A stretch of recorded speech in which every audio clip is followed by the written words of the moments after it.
Thanks for listening to Uncle Sam's Soccer Podcast, keeping you up to date with the latest in American soccer. And don't forget to subscribe.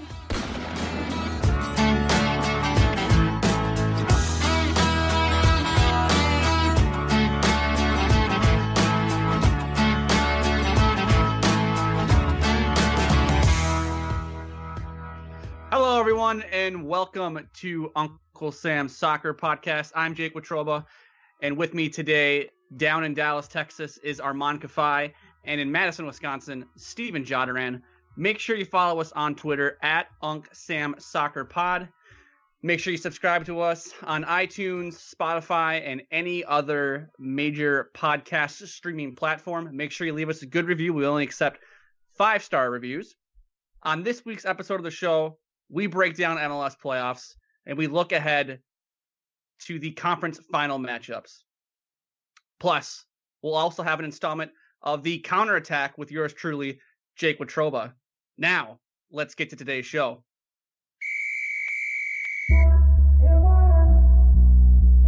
Fellas, how you guys doing? We're doing well. Jake, I was going to ask you, how are we enjoying winter? It's a little early for winter, considering we have, a month and a half before it's officially winter. So I don't like that I have about 2 inches of snow in my yard right now. I don't know. How about you? How are you liking it? It's terrible. Arman, what's the weather like down in Dallas these days? It's getting cold. Allegedly, it's going to be nice, rainy, and very cold tomorrow. Nothing, What's out of cold? the norm. What's cold? Okay, for us Texans, it's around 30, 40 degrees. That's It's reasonable. It's reasonable. It's not bad. By the way, that's listeners, sorry, Jake. I was going to say Arman's mic still having issues. We think it's Arman's computer that's having the problem. So please forgive us that Arman is sounding terrible today. I sound terrible on the regular, though, so. That's true, but don't need a mic for that. Jake, I'm sorry that I cut you off. Please continue. No, I was just going to comment on the temperature in Texas and what Arman considers cold, because I would kill if it was 45 degrees right now. Hey, come on down, brother. That sounds pretty nice right about now. Yeah, come on down, agree. brother. We got room for you. Anyway, Arman, you weren't on our last edition of Uncle Sam's Soccer Podcast, where some hot takes were being played. But for the last year, I've heard nothing but Columbus Crew fans tell me how passionate they are. 12,892 show up for their playoff game after the announcement that the team's going to stay? Are you kidding me? So, Arman, you listened to the show. You heard the hot takes. How do you see it? How did you see the beginning of these MLS playoffs being played out? The attendance being a big talking point throughout all the opening round games and into the first legs. Well, I guess in the second legs, it wasn't much of an issue, no? I mean, outside of Red Bull, I gotta get the attendance number. But I mean, looks like every other team had a nice sellout. In Red Bull, they actually announced their attendance is 22,789, which is pretty much better than most of the other teams had in the opening legs. It is an issue, and part of it is due to MLS scheduling, but I mean, part of it's also due, I think, hey, look, some of these markets struggle, and we saw it clear as day in those markets as they continue to struggle. I mean, there's a reason why Columbus, has never had the best attendance in the league. Dallas has also been awful. Marseille's been pretty, meh as well. I mean, these are kind of expected. I hate to be that guy, but they're kind of expected. What about you were obviously at the FC Dallas Portland game, but that was a terrible look for the league. Even the NYCFC Philly game. Why do you think these teams struggle? Why do we have such a contradiction between, those opening round of games where you have one night where the atmosphere was flat, it was terrible, and the following night, DCU, at Audi Field was rocking. LAFC at Bunker, California Stadium was rocking. It's such a juxtaposition of a situation for MLS. No, it really is. I mean, you look at it, you have one night where it's absolutely awful, next night where it's absolutely rocking. I'm excited to watch soccer. It's a fact of the matter. I mean, what we can look. NYC is not a soccer stadium. It's starting to get to them. You remember when they had that 30K? We always talk about. Now it's kind of dropping down. It's kind of regressing. Mm-hmm. FC Dallas. I mean, do we even need to talk about them? They've continued to struggle week in and week out. They're not a good in where they are currently right now. They don't average well. I don't think they apparently got close selling out their stadium, but I mean, from what I saw with my eyes, it was the SKC match, the penultimate match. It didn't look like a sellout. These markets continue to struggle. And it's a mistake of, in my opinion, of MLS saying, "Hey, let's go after the suburbs. Let's go after the suburbs." Oh, you got the teams that are in the suburbs are struggling, while teams in the nice metro, downtown markets are doing really well and are really healthy. I mean, look, Dallas is no excuse. If we're gonna rag on Columbus, I'm gonna have to rag on Dallas. No excuse. They deserve it, plain and simple. Jake, now we've talked about at length. Any comments from last week that you wanted to touch up on, bring back up, maybe adjust anything? I don't know if I necessarily want to bring anything up per se. I will say, just to kind of build off of Arman's point about these empty stadiums, kind of, if you're flipping on, through the channels, or you're looking for something to watch, and you put on a FC Dallas Portland Timbers match being held in Frisco, Texas, and there's maybe 10,000 people there, you're not going to want to watch that game. As opposed to earlier this afternoon, we had 70,000 at the Benz, I think is what we call it, down in Atlanta, to watch Atlanta United and NYCFC. And you put that game on, there's an atmosphere. It sounds loud. It sounds fun. It sounds like a good old time. I think you're more likely to leave that game on. No, you're absolutely right. And it will be interesting to see how MLS deals with this going forward, because you do have the introduction of a lot of teams coming in. You have FC Cincinnati, you have Nashville, you have Miami. How are they going to do attendance-wise? And are 1.0s going to come to the point where we rarely ever see them on television? Where people know the big names, the Sounders, Portland, LAFC, the Galaxy, Orlando City, if they can ever get what's going on in the field right, Atlanta, maybe the Red Bulls, Toronto, and then all the new boys, Miami, FCC, depending on what Nashville does. Is that all we're going to see on television? Where, if you are in a market like Houston, like Dallas, Colorado, New England, list goes on and on, Columbus, are we not going to see them? And are people not going? Or is MLS going to brand itself where it's top heavy and all that matters are the Manchester Uniteds, the Chelseas, and screw Fulham, screw Crystal Palace? Yes, 100%. I mean, why wouldn't you play to your strengths, right? You want to make an entertaining product. Why would you want to put on a game such as, I keep referencing FC Dallas Portland, but you know what? I'm gonna keep bragging on it. FC Dallas and Portland. Why would you want that game to be an advertisement for a league where you can have a game like DC and Columbus, which is a great advertisement for a league, which is fun, which was exciting. You want that fun, exciting product to be aired on national television. That's why the Cowboys are on there week in and week out. They drive the ratings. The Cowboys can be awful, but they drive the ratings no matter what. Seattle, they've had bad years. They drive the ratings no matter what. Portland, same thing. And even though the ratings don't go up as much, a lot of these 1.0s, there's not fun atmospheres, not great adverts for the league. I mean, the best FC Dallas game I've gone to was either the 2015 playoff game or the 2016 Lamar Hunt U.S. Open Cup final. Oh, 100%. I mean, outside of that, 100%. Outside, yeah, and I know, Steven, you agree. You loved it. You were there. Outside of that atmosphere, I don't find any regular season game that makes me go, wow, this is great for a league. I would definitely convince someone else to come. But Atlanta games, week in and week out, I actually didn't get a chance to talk to y'all on the pod about this. But when I was in Baton Rouge last week, I don't think I did. A woman was talking to me about how she loves Atlanta United games, how she was going to the NYC game today, and how she loved the atmosphere. Like, Baton Rouge, awesome and all, but that atmosphere in Atlanta is something else. This is from a woman who's born and raised in Baton Rouge, Louisiana. Your whole life around there is LSU football, and she's out here talking about how the Atlanta United atmosphere is awesome, great, showing me pictures of her going to away games for against Orlando, show me pictures of the Benz, all that good stuff. Meanwhile, we have like absolutely embarrassing atmospheres across the league. And yeah, why would ESPN or Fox want to show these games? If if a team isn't going to invest in themselves and show off, hey, look, we want we're showing off a good product for a league. I mean, who cares? Dallas is one of the best teams in MLS across the last few years, and they've barely been on national television. I don't think they had a single home game on national television this year. It's always on the road. It's always on the road. Dallas always plays on the road. There you go. That's all you know. They don't provide for a great advertisement for a league, and overall they don't drive ratings. So why should they be on national TV? I feel like you guys are beating the drum that I've been beating for the last 5, 6, 7 months.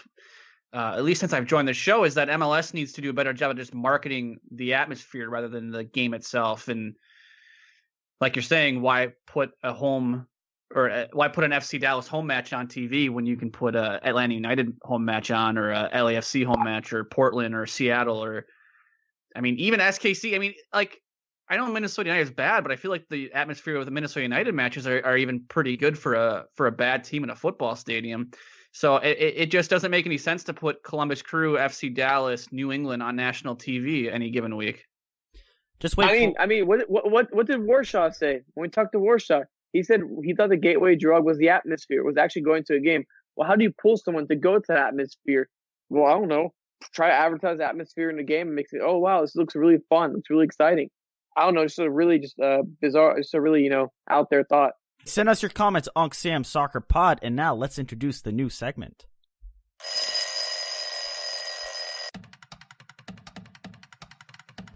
Yes, it's the full press with Arman Kafai. Arman, you got 4 minutes to recap everything that happened these last couple of days in MLS playoffs. Every minute, you'll hear a fantastic horn. It is this horn that tells you to move on. And are you ready to go? So this is so for our listeners, if you've ever heard Fastest 2 Minutes by Chris Berman, well, I'm going to try to do it in 4 minutes. So we'll see how this goes. This could be a total disaster. I have no idea what Arman's going to say. We told him you have your own little 4-minute segment because he loves to ramble on, so we figure we might as well just dedicate 4 minutes to the show and see what happens. Arman, the timer starts now. Go. Let's start on Thursday, where we saw the Portland Timbers and the Seattle Sounders square off in a fantastic instant classic. Steven, you thought it was an instant classic? Yes, instant classic that nobody watched. There you go. We saw Raul Ruiz smash a absolute volley in the 93rd minute to give Seattle the tie and force the game to go into extra time. Darren Asprilla scored, then Lodero hit back with a penalty, and the Timbers thought they won. They were on their knees begging, yes, we won, but they didn't, and it went to penalties, but they prevailed. Asprilla scoring again to force the game into, it's just a beautiful atmosphere, beautiful game. But like Steven said, it was the greatest game and greatest advertisement for a league that no one watched. Jumping next, we saw Sporting KC play Real Salt Lake in what was a really weird game. Jake, we thought this game was over early, right? Yeah, we did think this game was over. We thought this game was done early as SKC jumped out to a 2-0 lead within the first 20 minutes. But Bofo Saucedo came back and made the game interesting at 2-1, but Ilya scored a penalty to make it 3-1. Then we jump back with Krylek making it 3-2, and we thought RSL was going to get one more really late, but goal line clearances, and the last thing I'm going to say is by Nick Raimondo, it wasn't RSL's day. Daniel Shalvey with a beautiful no-look goal in the 97th minute to give SKC a 4-2 victory, even though at sometimes it looked like it wasn't even close. Jumping on next, Atlanta United, NYCFC. Great matchup, tasty. Steven, I don't think you even watched this game, did you? No, I watched it. Shut up. Okay, you watched it? All right. We saw Joseph Martinez get back on track with a brace. Almiron scored an absolute banger. And it looks like NYC's season just continues to fall apart. David Villa couldn't get on the score sheet. Chanot did, but it wasn't enough as Atlanta, the train continues. Is there still a curse in Atlanta sports, guys? Yes or no? Always. Will Atlanta break it? No. Ooh, hot sports takes. They're not hot sports takes. They're based on history. Wow, Steven the historian right there. NYC season ends in shambles after, a great start by Patrick Vieira before he left. Dominic Torrent, you have some questions being asked. Why do you keep playing Valentin Castellanos? Why? He allowed Martinez to be onside the goal and just kept getting in fights. Come on, man. Why do you do it? Why? Final game. That's so Metro. Come on, Red Bulls. Come on. Can they pull it off against future U.S. men's national team manager Greg Berhalter? The question. I thought it was going to be close, but Red Bull got the early advantage of that 1-0 in the 17th minute before Daniel Arroyo just decided to, show off and show how good he was, scoring 2 goals, including an absolute banger for the second one in the 73rd and 76th minute to give Red Bull a 3-0 lead. Guys, are you expecting an announcement for the U.S. men's national team coach before the England game on Thursday with Greg Berhalter being eliminated? Probably yes, not. Of course. Greg Berhalter, future U.S. men's national team coach, out-coached by a guy who's assistant at the beginning of the season under Jesse Marsch. Just food for a thought, guys. And that's the press. That's the Red Bull press. Red Bull, Atlanta, Eastern Conference Finals. I'm so excited. And there's the full press with Arman Kafai.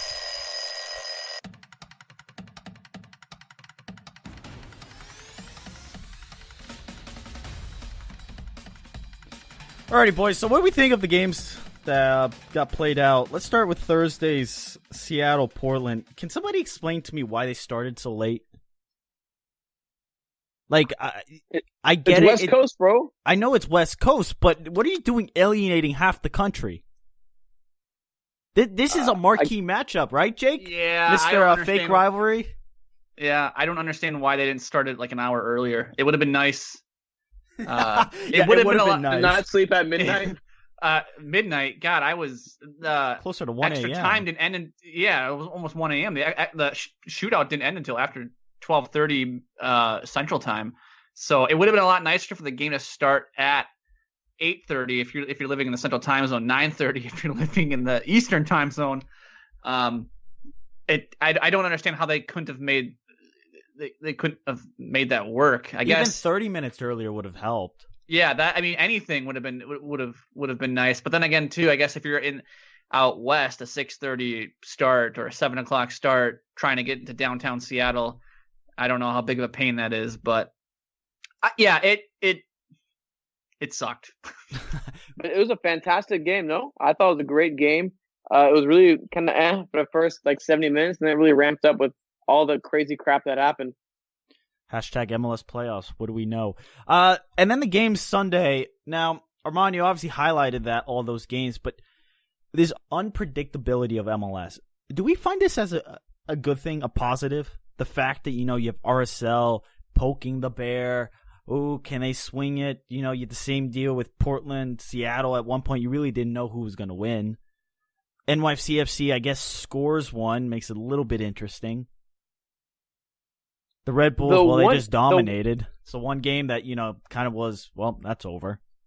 Well, I would say the one game, I actually have a counterpoint. The one game that I thought was this game really, there's no chance or whatever, was the Atlanta NYC game. I think Atlanta had the game in hand throughout. Red Bull was kind of getting a little tense, I tweeted out on the Young Sam Soccer Pod before getting absolutely roasted because, Daniel Arroyo scored 2 goals in a matter of 5 minutes. That I thought Columbus, the momentum was kind of getting on their side because all they needed was one away goal. If all you need is one away goal, there's not that much pressure on you. And even if Red Bull had scored, all RSL needed was one away goal. So I do think, hey, the unpredictability is cool and all, but I think it made for also really fun affairs too. RSL, SKC, me and Jake talked about it. We thought that game was over at 2-0, and then RSL just comes out of nowhere and makes it really fun. That match, an RSL SKC match, was nap football. After the first, okay, well let me do a better job of explaining this here. First 15 minutes was pretty exciting. SKC, goes up 2-0, and then from about the 20th minute onward until, God, I don't even know when RSL scored their first goal, it was nap football. I had a hard time. I was in charge of tweeting that game, and I had a really hard time of watching it. It was It was very boring. I don't know if you guys agree. I remember at one point in time, I almost tweeted out, "This game is nat football," and then RSL scored. So.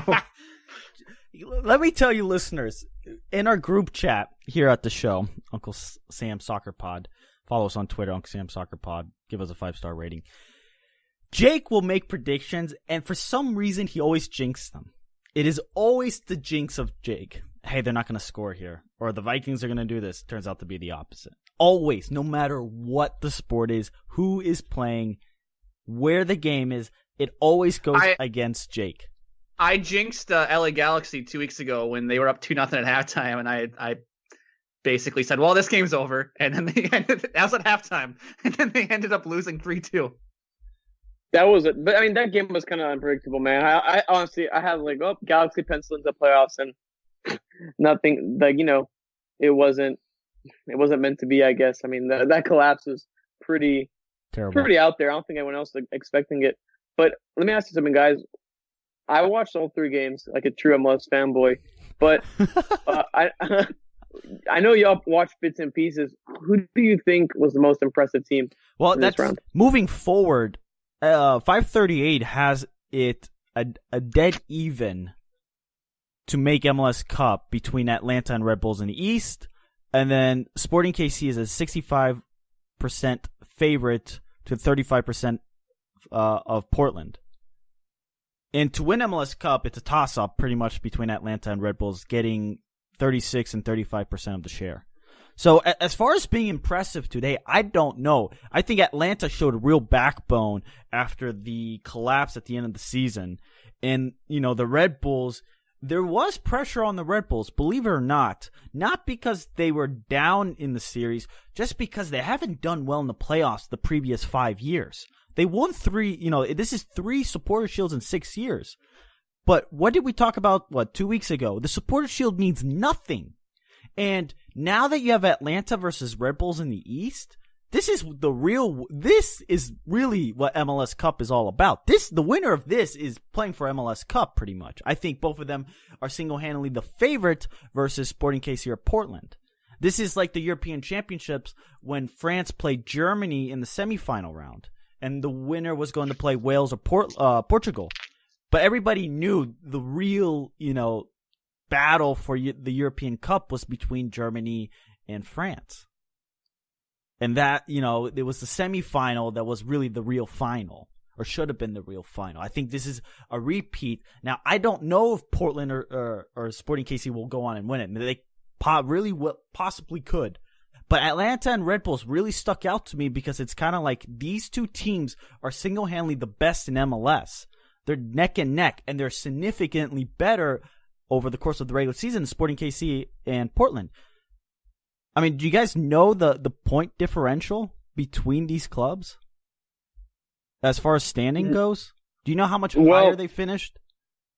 Well, off the top of my head, Red Bull at 71, Atlanta at 69, SKC at 62, and I want to say 62, and then Portland at 54, something like that? Dead on. Yeah, there you go. There is a big difference between the two, and I think I was really excited for the prospect of an Atlanta Red Bull Eastern Conference final. I think I've been telling you all this. Those matchups between those 2 teams are exciting and fun. That 3-1 game at Mercedes-Benz Stadium was so entertaining. And had that 2-0 victory by the Red Bulls over Atlanta in Red Bull Arena. I think the Red Bulls really showed this round why this year might be different, and that this year should be different. Because they came and provided a complete performance. Sure, at times, it was a 10-minute span where I was tweeting where the crew, got some momentum. But, I mean, outside of that, the Red Bulls really pinned them back. And to have Daniel Royer come up big with 2 big goals, and it was just a complete performance. Tyler Adams going up and down the pitch as a box-to-box. I thought it was a really great performance. But like you said, Atlanta also played really well, too. I thought they would struggle. I think Jake and I, we talked about the struggle against the team that bunkered, but they never got to that situation. And I think that's the important thing. If Atlanta can prevent those teams from bunkering and getting those situations, they're fine. They can play the high pace up and down football all day. But if they get in that bunker position, I want to see how they react, especially if a team that's really tactical disciplined like the Red Bulls. No doubt, Arman. For me, the team that I was most impressed with this weekend, or this week rather, since there was a game on Thursday, I think I was most impressed by Portland. To be quite honest with you guys, I like that. I thought Portland showed that they can rise to the occasion when adversity is kind of thrown in their face. They celebrated as if they had won the game. How's that? How can you say that? Yeah. That's impressive. Yeah, and guess what? They thought they won the game, and then they find out they didn't win the game. And they go to PK. I'm sure that was kind of a punch in the gut for some of them. And they go and that was hilarious. I mean, it was hilarious. But that's not even that point. I mean, let's look at how the game develops here. I mean, they go down 1-0 in the second half. They get an answer to make it 1-1. Now they're leading on Ag, and then Seattle off that Rui Diaz goal in the 93rd, 94th minute there, Arman? The 93rd, yeah. 93rd minute off the volley. I mean, hell of a goal, by the way. That was. I was laying in bed watching that, and I kind of yelled about laying in bed. But that was a hell of a goal. I mean, that's kind of a gut punch right there. You think you have the match wrapped up. You think you're going to advance to the Western Conference Final, and then Seattle gets that goal. And then extra time, they get that goal right away, right out of the gate. And then Seattle pulls it back. And time again, Portland had the match and they lost it and showed the resolve to stick with it, not get down on themselves. And they were able to get the result. And I think out of all the teams I watched this weekend, they were the most. They looked like they showed me a lot, and I had to imagine this Portland team's licking their chops to get after that SKC back line. They looked terrible today. Oh my God! RSL. By the way, there's a little sneak peek to my prediction. I got Portland moving on. So anyway, before we move on to the counterattack, the Eastern Conference Final, let me just repeat what I told you guys in the pre-show. May 20th, Atlanta lost to Red Bulls at home 3-1. Then they went to Red Bull Arena September 30th, lost to Red Bulls 2-0. So Red Bulls this past season have dominated Atlanta of an aggregate 5-1. So I don't know if that's going to change anything. Red Bulls are the higher seed. Therefore, the first game is played in Atlanta. Does that benefit, Arman, quickly, does that benefit Atlanta that are playing at home first? Can they get out and try to score a couple of goals and then, see if they can hunker down in Red Bull Arena? Yes, I think it really helps them because they can play at that track meet pace. But the problem is the Red Bulls had their number and they've figured out ways to control that track meet. That's the most important thing. I disagree, Arman. I think it's actually a detriment to them. Having the first leg at home, because what's Red Bull going to do right off the gate? What are they going to do? Bunker ball? I don't think they're going to bunker down.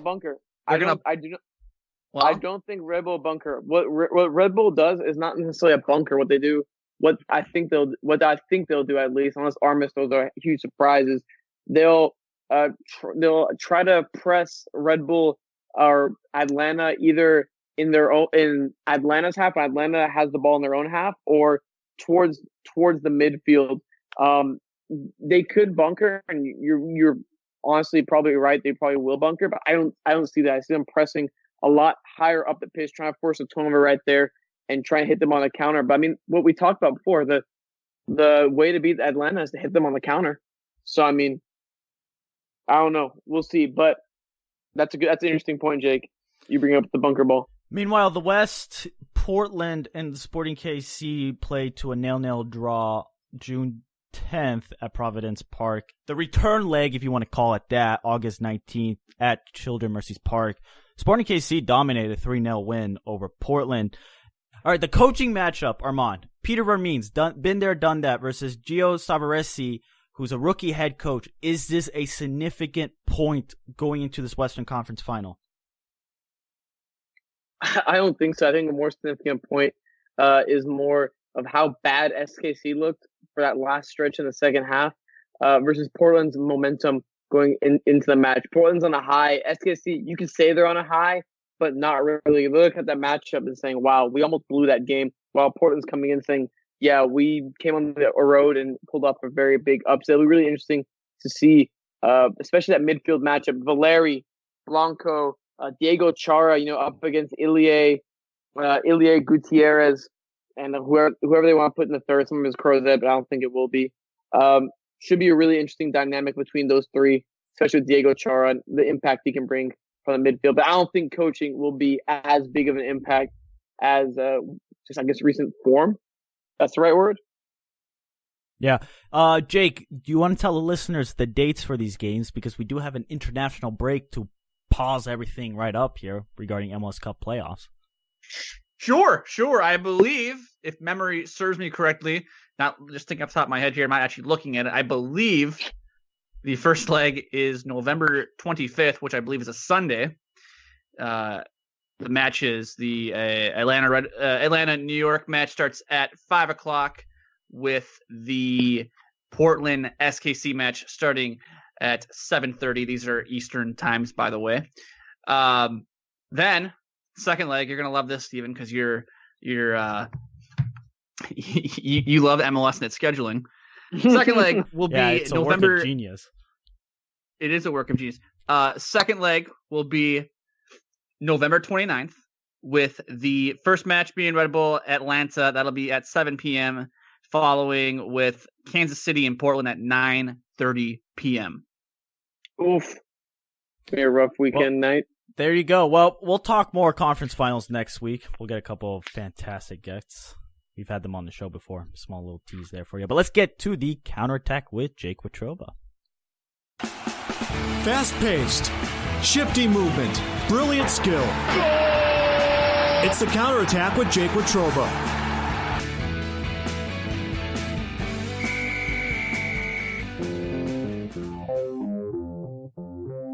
All right, boys, it's counterattack time here on Uncle Sam's Soccer Podcast. Got a few topics for you guys to discuss, so we'll get right into it. First topic, here we go.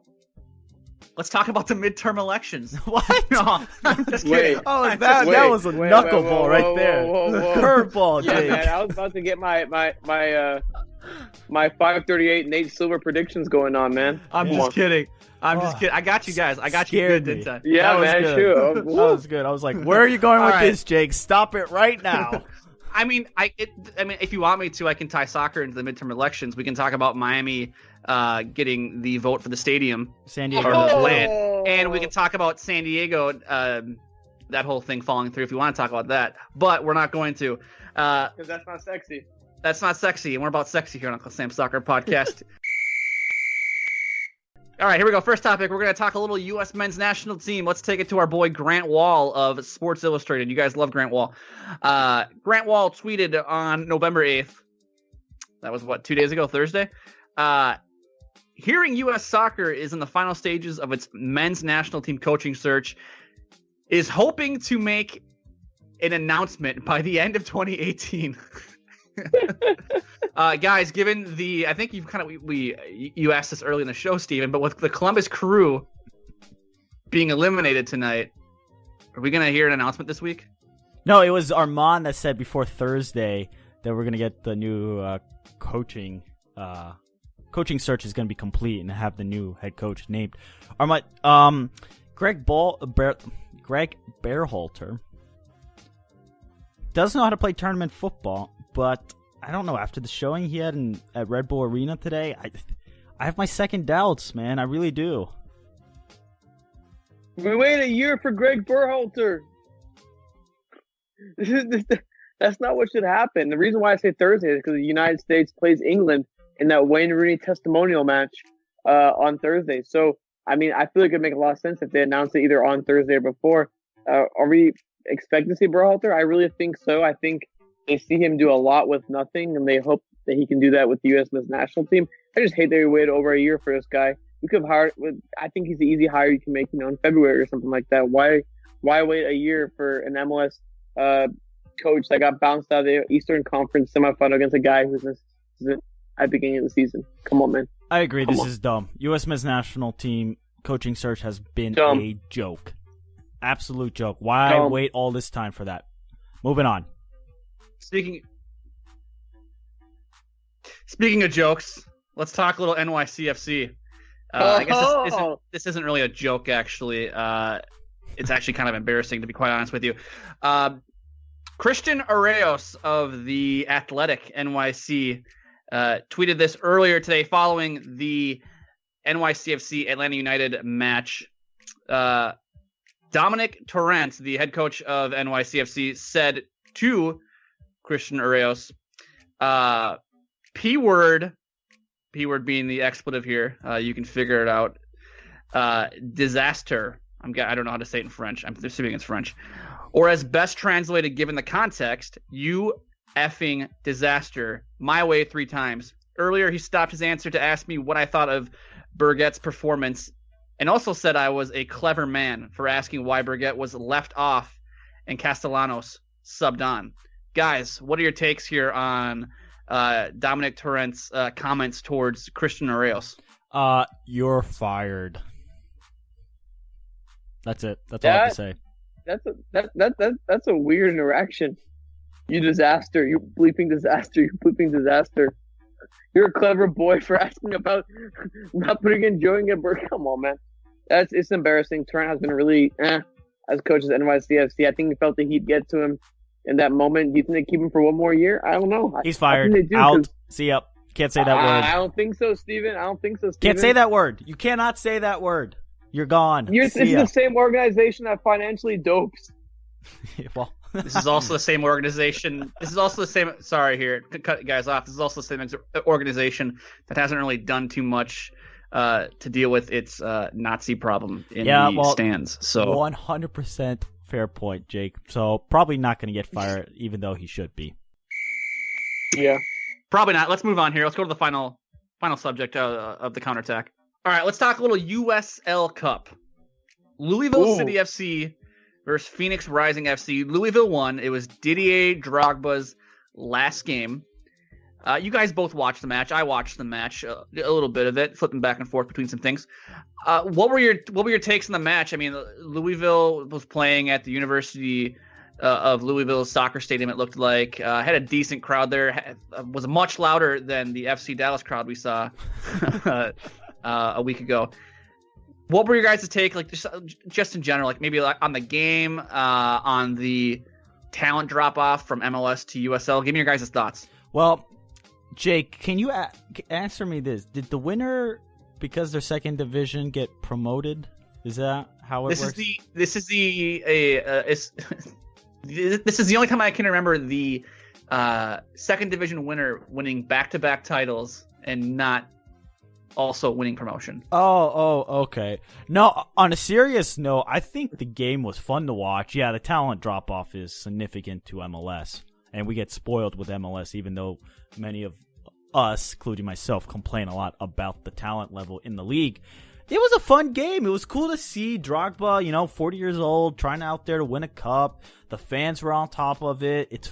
It's cool to see these smaller markets with their soccer team, because in some aspect, it's like the FA Cup. When you watch it here in America, you see these towns get behind their clubs. It's just, honestly, it's just too bad that they weren't playing for promotion or relegation, because it would be something people freaking watch.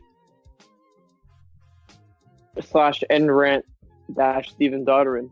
Yeah, man, that's I can't believe it, man.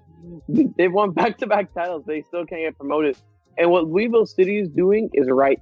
It's the right way of developing a club. Can we agree on that, Steven? You have the chairman on. You talked to him. They're developing a stadium. They broke ground on that. Instead of playing at Slugger Stadium, they moved it into that stadium at Louisville. They produced a nice club that's been winning titles left and right. MLS bid in the future. Would MLS be silly to let this team go right by their hands? Yes. What do you think, Steven? Yes, absolutely. Now, Jake, sorry, Arman, you saw a significant drop off with the talent. Like, that was your point.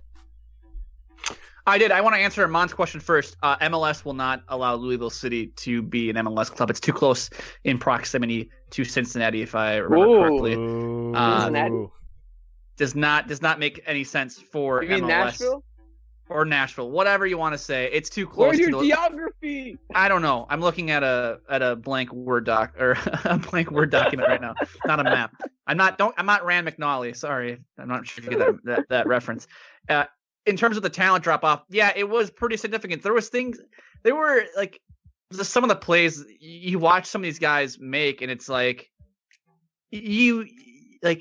I never thought when you watch like the Premier League or La Liga or the Bundesliga or any league in Europe, and you watch some of these players play, and then you go to like MLS and you're like, wow, these guys, like there's a lot of things in these European leagues that these MLS players can't do. And then you go and watch USL and then go watch an MLS match and you go, man, I didn't think, like I thought MLS was, in terms of talent was kind of scraping the bottom of the barrel. But then you look at USL and it's like these guys really, there's a lot of things these guys can't do. Some of them are very sloppy on the ball.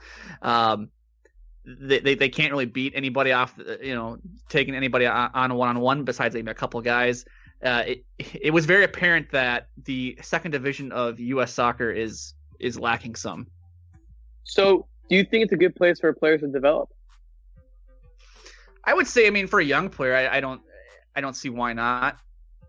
Is there like an age where we're like, hey, okay, maybe 15, 16, 17, 18 is good, but then maybe after 20, 21, we're like, okay, hey, pushing it a little bit? Well, it depends on how much playing time you get. Like, if you're going to get 10 minutes in MLS versus 1,000 minutes in USL, you take USL all day. As a youngster, the most beneficial thing you need is playing time. You need repetition against equal or greater talent. Are you going to find that in the USL? Maybe, maybe not. But putting and sitting on the bench isn't going to do you any good. Agreed. I think that if you are a up-and-coming academy player, you're 16, 17, maybe 18 years old, sure, go play in USL. If you are kind of like a once in a, I don't want to say generation, but if you're one of the upper echelon academy players in MLS, you're one of like you have the potential to go play in Europe. I don't think you need to play in USL, and you can make the jump right to MLS. Look at SKC, they're doing it. Look at New York Red Bull, they do it. Dallas does it. Arman, you can really speak to Dallas considering they don't have a USL affiliate. So, no, I think it's a good proving ground for some young players, but not all young players need time at USL. I think they can make the jump right away. So let me ask one more question. So we saw the difference between USL and MLS. Now we're adding USL League One below the USL Championship. What about that gap and players developing in that area as well? Because I think we saw what OCB, Orlando City B, Toronto FC's team, FC Dallas's team. But a lot of these reserve teams are going to be in. I think Madison Pro Soccer has. There was reports they have a deal with Minnesota to be like an affiliate of them. So a lot of these guys get minutes in USL League One.